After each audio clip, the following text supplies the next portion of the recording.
네, 안녕하세요. 준희쌤입니다. 오늘은 요양모사 예상 문제풀이 필기 세 번째 시작해 보도록 하겠습니다. 바로 1번부터 풀어보겠습니다. 1번. 다음에서 설명하는 노인의 신체적 특성은 노화는 점차적으로 일어나는 진행성 과정이며 인간의 노력으로 노화의 진행을 막을 수 없다. 이것은 어떤 특성인가요? 1번 세포의 노화, 2번 면역 능력의 저하, 3번 잔존 능력의 저하, 4번 회복 능력의 저하, 5번 비가역적 진행. 네, 정답은 5번 비가역적 진행이 되겠습니다. 노인의 신체적 특성, 이거는 표준교재 12페이지 확인하시면 되겠습니다. 다음 넘어가겠습니다. 2번 다음에서 설명하는 사회보험은 라고 했어요. 자, 네모 안에 보겠습니다. 실업 예방, 고용 촉진 및 근로자 직업 능력의 개발과 향상. 두 번째는 근로자가 실업한 경우 생활에 필요한 급여 시행. 1번 국민연금보험, 2번 국민건강보험, 3번 산업재해 보상보험, 4번 고용보험, 5번 노인 장기요양보험. 정답은 4번이 되겠습니다. 네, 표준교재 22페이지 보시면 사회보험제도에 대한 설명 확인할 수가 있습니다. 다음 넘어가겠습니다. 3번 장기요양급여 대상자로 인정되는 사람은 1번 뇌졸중으로 거동이 불편한 50세 여성, 2번 병원에 입원 중인 75세 노인, 3번 당뇨병이 있으면서 일상생활이 가능한 80세 남성, 4번 의료급여법상 수급자로 관절염이 있는 70세 남성, 5번 일상생활은 가능하나 약간 귀가 들리지 않은 95세 독거 노인. 정답은 1번 뇌졸중으로 거동이 불편한 50세 여성이에요. 자, 이건 표준교재 34페이지에서 확인할 수가 있는데요. 65세 이상부터가 우리는 노인이라 그러죠. 그럴 때는 65세 이상일 때는 이 장기요양급여 대상자로 지정이 될 때 거동이 불편해야 돼요. 그래서 65세는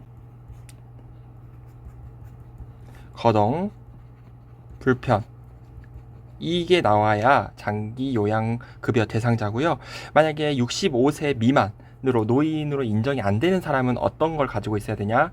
1번처럼 노인성 질환을 가지고 있어야 돼요. 뭐 치매라던가 뇌졸중이라던가 그런 뇌출혈이라던가 이런 것들 있죠. 그런 것을 가지고 거동이 불편해야 됩니다. 그래서 구분하는 거 표준교재 34페이지 확인하시면 되겠습니다. 다음 문제 넘어갈게요. 4번 신체적 정신적 고통이나 위험에서 벗어나려고 하는 매슬로우의 욕구 단계는 해서 1번 생리적 욕구, 2번 안전의 욕구, 3번 사랑, 소속의 욕구, 4번 자기 존중의 욕구, 5번 자아실현의 욕구. 자, 여기 신체적, 정신적 고통, 위험에서 벗어나려고 하는 것은 2번 안전의 욕구가 되겠습니다. 다음 넘어가도록 할게요. 5번 시설 생활 노인 권리 보호를 위한 윤리 강령 중 입소 전 단계 권리에 해당하는 것은 1번 개별화된 서비스를 제공받고 선택할 권리, 2번 안락하고 안전한 생활 환경을 제공받을 권리, 3번 사생활과 비밀 보장에 관한 권리, 4번 차별 및 노인 학대를 받지 않을 권리, 5번 시설 정보에 대한 접근성을 보장받을 권리.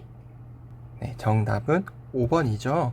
여기 5번에서는 문제 5번에서는 시설 생활노인 권리 보호를 위한 입소 전 단계 권리를 물어봤어요. 입소 전에는 우리가 그 시설에 대한 정보를 알고 싶죠. 그러니까 시설 정보에 대한 접근성을 보장받을 권리해서 5번입니다.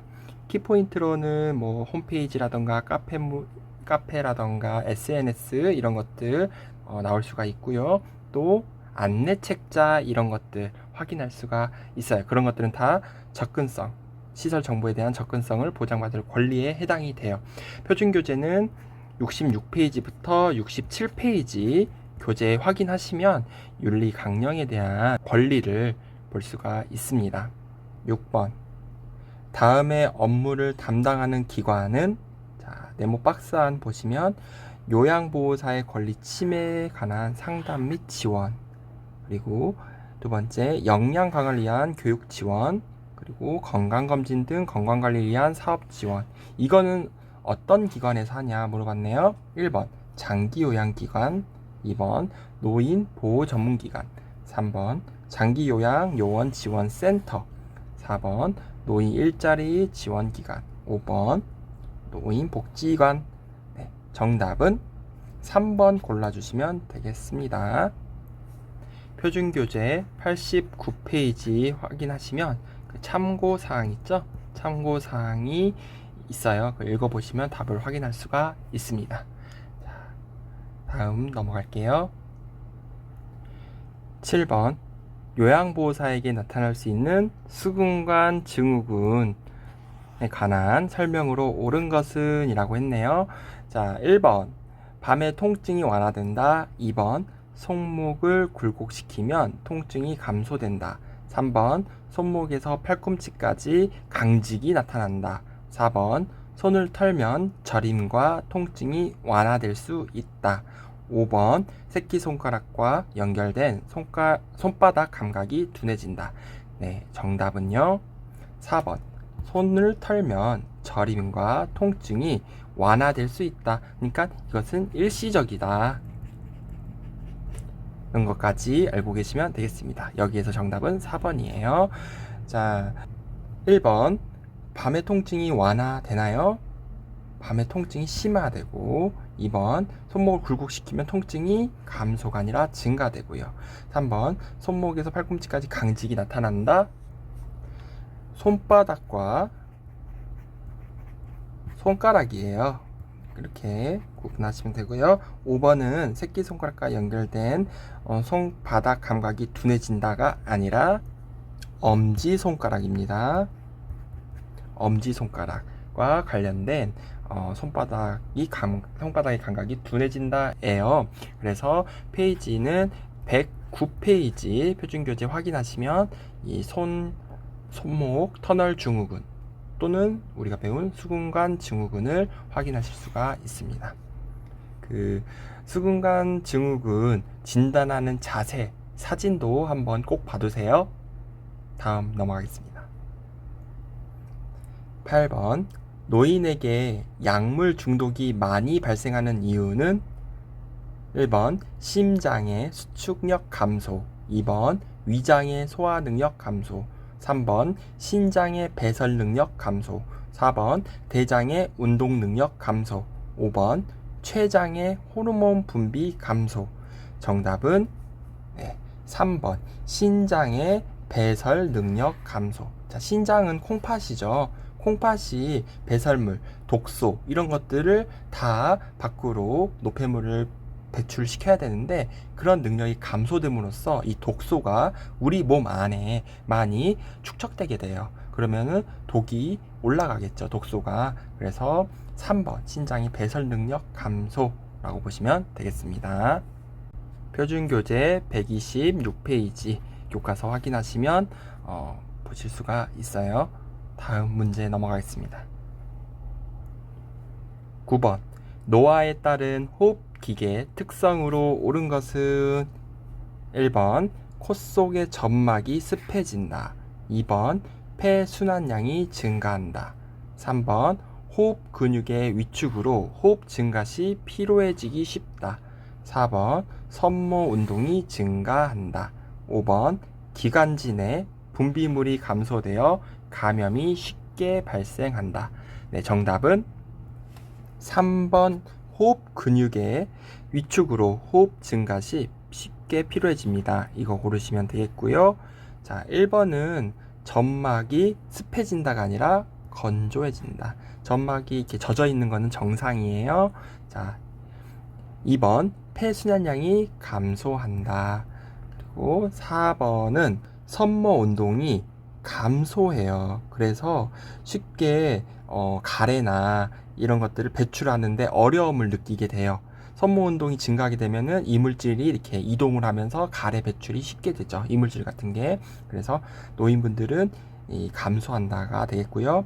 5번은 기관지 내 분비물이 감소되어 감염이 쉽게 발생한다가 아니라 분비물이 증가해요. 증가.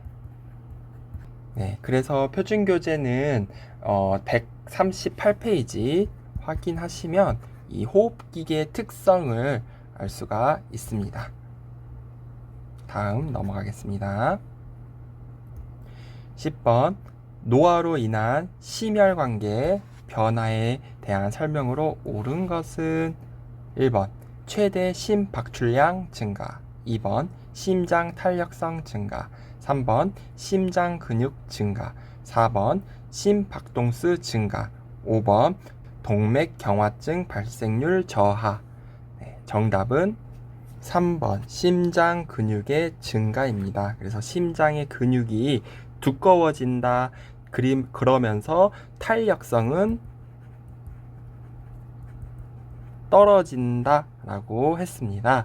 이것은 교과서 146페이지 보시면 심혈관계의 특징을 알 수가 있습니다. 정답 3번 고르시면 되겠고요. 1번, 2번, 4번, 5번은 다 반대로 됐어요. 그래서 틀렸습니다. 다음 넘어갈게요. 11번 퇴행성 관절염에 대한 설명으로 옳은 것은 이라고 했어요. 자, 1번 척추 골절 등 40세 이후 골절 경험이 있으면 위험하다.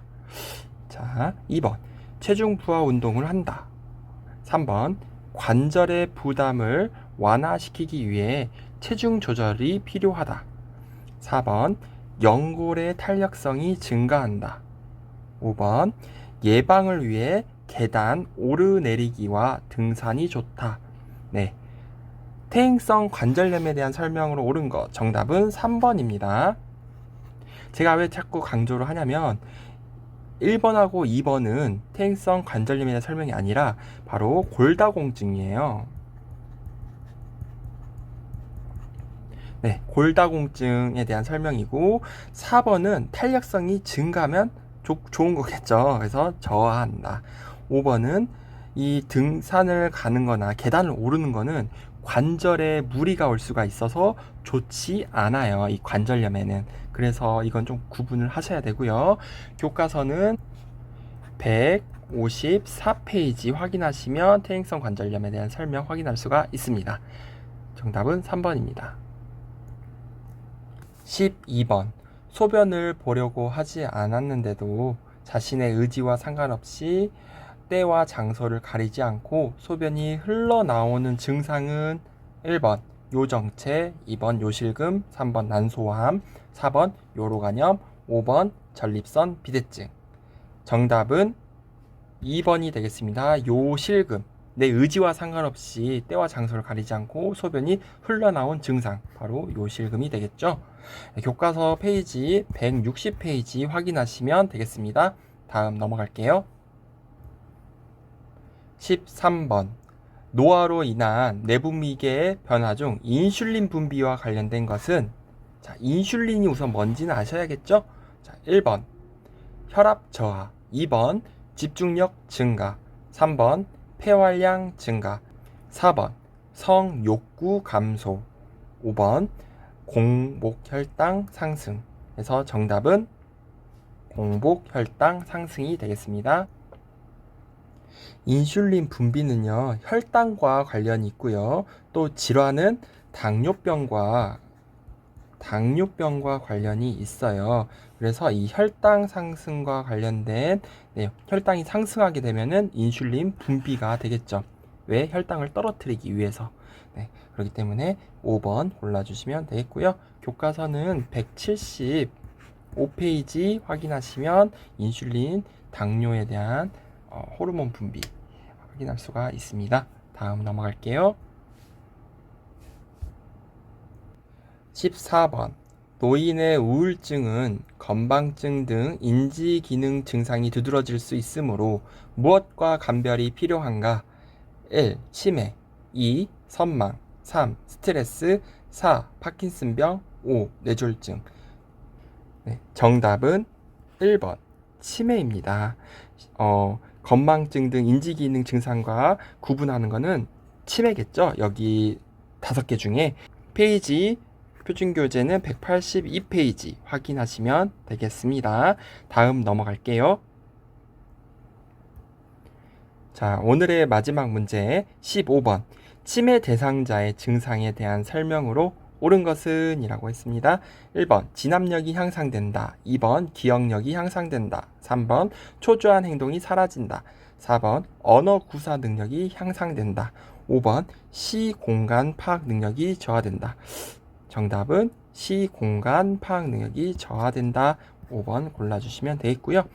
1번, 2번, 3번, 4번 이 내용들은 다 반대로 설명이 되어 있습니다. 그렇기 때문에 틀렸어요. 자, 선생님들 오늘 문제 풀이 어떠셨나요? 많이 맞으셨나요? 다음 시간에는 실기 문제 풀도록 하겠고요. 그리고 지난 시험 봤던 기출문제 풀이 제가 해드리도록 하겠습니다. 수고 많으셨습니다. 구독과 좋아요 부탁할게요.